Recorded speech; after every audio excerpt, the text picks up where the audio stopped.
Et nous voici donc sur ce point marché relatif aux indices européens et américains. Nous allons commencer par le DAX. Alors, le DAX, déjà en unité semaine, eh bien le DAX a fait un plus haut historique, donc la semaine dernière. Je vous avais dit que les indices avaient encore du potentiel pour y aller, simplement sur la base de ce décompte en fait Elliotiste. Nous avons fait ici une vague ABC et donc derrière un très beau mouvement d'impulsion qui nous donne en fait des objectifs d'expansion vers les 10 326. Donc pour moi le DAX il va aller rechercher les 10 326. Il va aller faire des plus hauts historiques. Ce n'est pas terminé. Cependant, nous sommes sous résistance donc de cet ancien range, clairement, et donc eh bien, le marché a besoin de digérer cette zone pour aller faire des plus hauts. Donc il nous a montré clairement qu'il voulait y aller puisqu'il a battu donc ce haut qui était ici. Néanmoins, c'est compliqué d'acheter un plus haut historique avec des objectifs qui sont en moyen terme, qui vont rapidement en fait atteindre une oblique de moyen terme. Donc il n'est pas impossible que l'indice européen retrace. Alors, de la même façon que ce que j'ai pu vous montrer sur le Forex, c'est pas parce que nous sommes sous résistance qu'on doit shorter, simplement parce que vous devez, pour tout trade, avoir des objectifs qui sont clairs. À partir du moment où l'objectif, pour moi, il reste haussier, ça veut dire que nous serions partis dans un retracement. D'accord? Et donner des objectifs de retracement, c'est tout sauf simple. C'est extrêmement compliqué. Quand on est dans une tendance qui se développe, nous avons des outils à notre disposition, des outils d'expansion, des outils d'extension, donc relatifs par exemple à la théorie d'Elliott, qui sont très très suivis par le marché, et donc les choses sont plus simples. Quand c'est du retracement, eh bien on peut avoir un retracement qui peut être assez variable en termes héliotistes, et donc c'est quelque chose qui est difficile à trader en tant que tel. En moyen terme, ce que j'ai envie de dire, c'est que si le DAX devait retracer jusque les 9620, donc ça reste vraiment hypothétique ce que je vous dis, mais si nous devions retracer jusque ce seuil, nous serions en retour sur cette oblique que nous avons cassée clairement avec ce mouvement d'impulsion, et donc et également donc sur une zone de support Fibonacci. Ce serait une très belle zone pour rechercher des achats. Vous voyez, c'est comme ça qu'il faut raisonner. Il faut plutôt, quand on attaque un retracement, il ne faut pas essayer d'anticiper jusque où ce retracement pourrait aller, mais il faut plutôt essayer de rechercher quelles seraient les zones qui seraient intéressantes si ce retracement vient les servir pour rechercher des achats dans le sens de la tendance de fond. Donc, que pouvons-nous dire? Nous avons ici un bas qui était clairement identifié avec cette mèche. Donc, casser cette mèche qui est ici voudrait dire à ce moment-là qu'effectivement le DAX va retracer plus profondément pour, pourquoi pas, aller rechercher cette zone. Ce serait une zone tout à fait normale en termes d'objectifs, puisque nous aurions cette fois-ci une expansion à notre disposition. Alors on va aller voir en court terme ce que cela peut signifier, mais voyez, si nous devions casser ce bas qui est ici, nous aurions à ce moment-là des expansions pour nous dire oui, le DAX peut retracer plus bas. Ça restera très compliqué à trader puisque ce sera contre-tendance avec un bas de canal potentiel qui nous fera face. Donc ici, il n'est pas impossible que le DAX revienne chercher ce bas de canal et puis reparte haussier. S'il devait casser ce bas de canal pour aller plus bas, ce serait pour moi pour repartir haussier. Donc voilà les scénarios sur lesquels j'ai envie de m'engager sur le DAX. Alors ça ne veut pas dire qu'on va y aller. C'est pas impossible qu'on triangularise sur la zone, puisque nous sommes sous résistance, mais dans un trend bullish. Donc quand c'est comme ça, il y a deux façons de consolider. Soit nous consolidons en ABC et à ce moment-là, nous pouvons aller rechercher ce bas qui est ici potentiellement. Ça reste du conditionnel. C'est pour ça que je vous le mets en pointillé. Mais nous pouvons aussi tout à fait triangulariser dans cette zone, c'est-à-dire accumuler de l'énergie et la rupture de cette zone de consolidation, qui pourrait être assimilée à ce moment-là à un range, eh bien sonnerait le glas de ce retracement et le DAX irait chercher donc ses plus hauts, c'est-à-dire la zone des 10 320 que je vous ai donné donc en moyen terme. Et donc cette zone-ci par contre ferait l'objet pour moi d'un retracement beaucoup plus important. D'accord?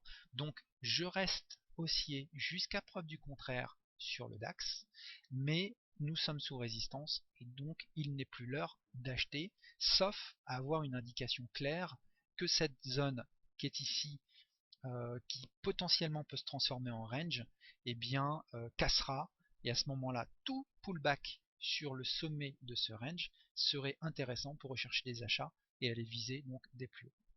Alors on peut regarder le FTSE en monthly. Le FTSE en monthly, on avait fait une très belle bougie ici, hein, qui était donc le signal de la fin donc de ce retracement en 3 temps. C'est plus compliqué pour le FTSE puisque il est vraiment sous des résistances assez tendues. On peut regarder en weekly. On a une fourchette d'Andrews, hein, qui est ici et qui pour le moment eh bien fait un beau barrage, et on voit derrière une belle impulsion baissière. Et donc le FTSE, j'ai envie de dire, si vous vouliez acheter un indice, eh bien c'est pas celui-là sur lequel vous devriez vous positionner, puisque nous sommes en haut de canal baissier et que donc lui il peut retracer plus profondément. Alors je ne l'ai pas étudié d'assez près dans des unités de temps plus petites pour vous dire un petit peu plus ce qu'il en serait, mais globalement le FTSE est sous des résistances donc de moyen terme, sous le haut de son canal baissier, et donc bon, nous avons fait un très beau mouvement, hein, d'impulsion. Il va retracer, je ne sais pas jusque où, et après je pense qu'il fera un retour vers les plus hauts. Mais pour le moment, très difficile de savoir jusqu'où ce retracement sur cet actif peut aller. C'est clair qu'ici c'est un beau mouvement d'impulsion baissier, donc ce n'est peut-être que le début. On peut faire un A, B et C, donc on en saura un petit peu plus sur la semaine prochaine, je pense. Alors on va regarder maintenant l'indice américain, le SP500. Le SP500 en monthly, vous voyez donc également eu cette belle bougie mensuelle, hein, qui montrait la présence des acheteurs clairs.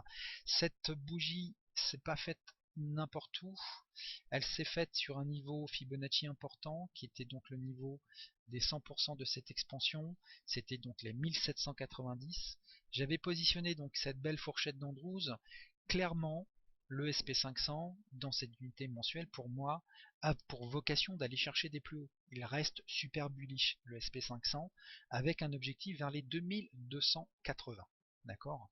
Nous avons cassé le haut de cette fourchette d'Andrews et alors bon, ne tenez pas compte de cette bougie, je pense que c'est un problème en fait de bougie mensuelle chez FXM, mais voilà, nous sommes ici pas, comme je vous l'avais dit sur la session précédente, c'est pas non plus impossible que le SP retrace, mais s'il venait rechercher cette zone de support donc des 2023, nous serions également en retour sur cette oblique Andrews, et donc pour le coup des achats seraient très intéressants à rechercher pour aller viser des plus hauts. Donc en daily, qu'en est-il? En daily, j'ai une autre fourchette à vous proposer. C'est un très beau canal, hein, de moyen terme qui est ici. Donc c'est un canal de régression et on voit bien que les cours ont oscillé à l'intérieur de ce canal et sont venus chercher le bas de ce canal et ont développé un mouvement d'impulsion très bullish dans la foulée. Alors c'est compliqué actuellement pour le SP pour une simple raison, c'est que l'expansion que je vous indique ici sur ce graphe, et bien cette expansion vient de donner donc son objectif des 200%. Alors j'ai également une autre expansion. Alors est-ce que je peux l'afficher? Bon, c'est une expansion en fait interne pour modéliser cette impulsion qui était ici, et cette expansion est également arrivée sur une zone Fibonacci, donc les 1272, qui est souvent synonyme de prise de bénéfice. Donc nous sommes arrivés sur une zone de take profit importante sur le SP500. Nous sommes sur la ligne médiane, donc qui modélise l'équilibre de prix, on va dire dynamique, hein, sur cet actif, et nous sommes en train de constituer potentiellement une figure de retournement. D'accord? Donc il n'est pas simple de le shorter, le SP, parce que nous arrivons sur une zone de support. Donc pour le moment, tout ce que nous pouvons dire, c'est que nous sommes dans un range. Alors, je vais préciser ça. Si nous devions casser ce bas qui est ici, donc les 2050, eh bien, ça voudra dire que le SP va retracer plus profondément, et je pense qu'il pourra aller rechercher les 2025, c'est-à-dire cette zone de support qui est ici. D'accord? C'est à la fois un support chartiste, mais également aussi un nœud Fibonacci. Donc je pense que s'il devait arriver ici, il repartirait aussi. Euh, pour le moment, c'est trop tôt pour dire ça. C'est-à-dire que ce retracement que je vous montre ne peut être qu'une hypothèse. Tant que nous n'avons pas cassé ce bas, eh bien pour le moment, nous sommes donc dans un range. Et ce range peut tout à fait se prolonger. C'est pas impossible. Comme je vous l'ai dit, les structures de retracement, tant qu'on n'a pas cassé de bas, on n'a aucune information sur la nature qu'elle va prendre. Donc on peut tout à fait ici triangulariser pour accumuler de l'énergie sous cette résistance, et si ça devait être le cas, eh bien la rupture donc du haut de ce range, les 2080, eh bien porterait le SPX clairement vers des plus hauts, c'est-à-dire pour moi dans la foulée un objectif vers les 2150. D'accord? Donc c'est le message que j'ai envie de vous donner en travers de ce point marché. On sent bien que le dollar est sous résistance, qu'il a envie de retracer. C'est pas évident à trader, clairement, parce que nous sommes contre-tendance et que pour le moment, tant que des hauts significatifs n'ont pas été battus ou des bas selon l'actif, eh bien c'est très compliqué de se positionner donc contre le dollar. Eh bien il en est un peu de même pour les indices. Le dollar fort va dans le sens des indices qui montent, un dollar qui retrace va dans le sens des indices qui retracent. D'accord? Mais pour le moment, tant que nous n'avons pas cassé ce bas, eh bien c'est impossible de se dire que le SP va retracer plus profondément. Il faut casser ce bas, et à ce moment-là, vous pourriez tenter des shorts sur retracement. Mais pour l'heure, voyons voir ce que cette figure va donner. Est-ce qu'elle va se transformer en range ou une sorte de triangle? Eh bien, les prochaines journées vont nous le dire. Et si c'était le cas, eh bien, je pense que j'aurais à ce moment-là plutôt un biais de nouveau bullish sur cet actif, puisque ça serait pour moi le signe d'une prise d'énergie. Le marché serait en train de simplement d'accumuler de l'énergie sous cette zone de résistance pour la casser par le haut. Donc nous n'en sommes pas là. Pour le moment, le SP est en train de retracer. Nous avons un beau mouvement d'impulsion, mais nous ne savons pas encore jusqu'où il peut aller. Donc wait and see. Je pense qu'ici, la prudence est de mise. Alors on va regarder et conclure sur le Nikkei donc pour les indices, et puis après on basculera sur les matières premières. Donc le Nikkei, alors le Nikkei, là je suis en monthly, hein, donc je suis sur une unité de temps vraiment moyen long terme. Le Nikkei a cassé des choses intéressantes, hein. Le Nikkei clairement, euh, il est en train de nous valider une structure en double bottom, et donc une structure qui potentiellement peut l'amener beaucoup plus haut. D'accord? Tant que nous n'avons pas cassé ce haut qui est ici, il est un peu trop tôt pour le dire. Donc c'est les 18 400. Je vais le symboliser par une résistance que je vais vous mettre comme ceci. Et donc la cassure de ce haut qui est ici, hein, donc les 18 300, les 18 350, eh bien validerait cette structure en double bottom, et à ce moment-là on pourra se donner des objectifs d'expansion beaucoup plus hauts, c'est-à-dire vraiment des objectifs très, très ambitieux. On va peut-être dire par exemple les 24 270, donc les 24 200. Pour l'heure, nous sommes sous donc cette résistance qui est ici, c'est-à-dire les 100% de cette expansion qui sont là, qui officient en tant que résistance, et c'est également les 1,618 de cette extension Fibonacci de vague 4, qui est également donc un objectif potentiel de vague 5. Donc nous sommes également sous résistance sur le Nikkei.